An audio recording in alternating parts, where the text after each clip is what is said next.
Hello everyone, welcome to Kitaabi Cabins. I am Kritika. Around a month back, I made this reel where I asked people to maintain a commonplace book where they can scribble down all the books that they have read, what they thought about it, the characters that resonated with them, or maybe any piece of information that they want to retain in their memory. And in those pictures, I had annotated and highlighted a few lines from my books, and a lot of people reached out to me why or how do I annotate.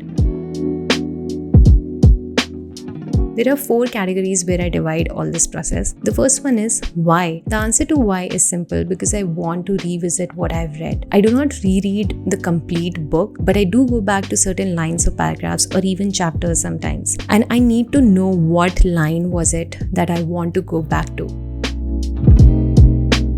I draw a single line if it is a one-liner or a two-liner. If it is a long paragraph, I usually put a square brackets around those paragraphs. If a line makes me curious or question that why did author write this or why did this particular character say or do something, I usually put a question mark in the margins and it becomes a reading exercise. Now that I have underlined, I need to tag it. If I'm coming back to the book after 2 years, 5 years, or even 20 days later, I'm possibly not going to remember which page was my highlight in. I'm not a fan of bunny marking my pages, those little folds at the corner of your pages, but I like to put those tabs wherever I highlighted. If there are a lot of underlines in the pages, I usually tab it at the top of the page, or if there are just 1 or 2 underlines in the pages, I usually tab along with them. And I take this a step further. For the books that I know that I'm genuinely going to come back to, for whatever reason, for maybe rereading it or maybe finding an inspiration in my writing, I color code it. I use pink tabs for different things. I use a yellow one for different things, for story, for words, for quotes, for plot lines,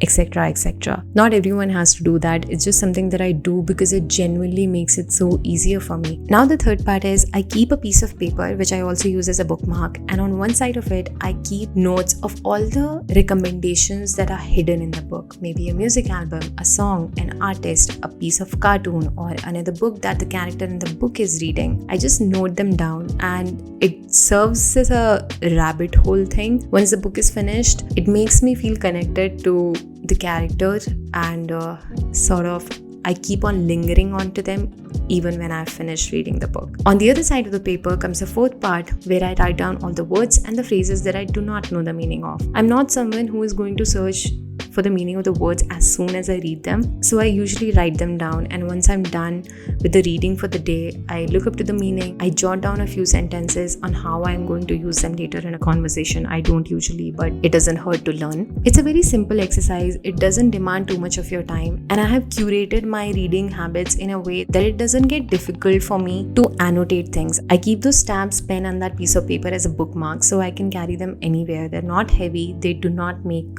the book that much bulky unless it's a hardcover. That's a separate story. It becomes an interactive exercise with the book, and once you go back to it, you realize that the book is not just a story, it becomes a resource. It teaches you so many things if you really want to learn from the books. So these were my annotating habits. Let me know yours, and I will see you next time. Thank you for watching.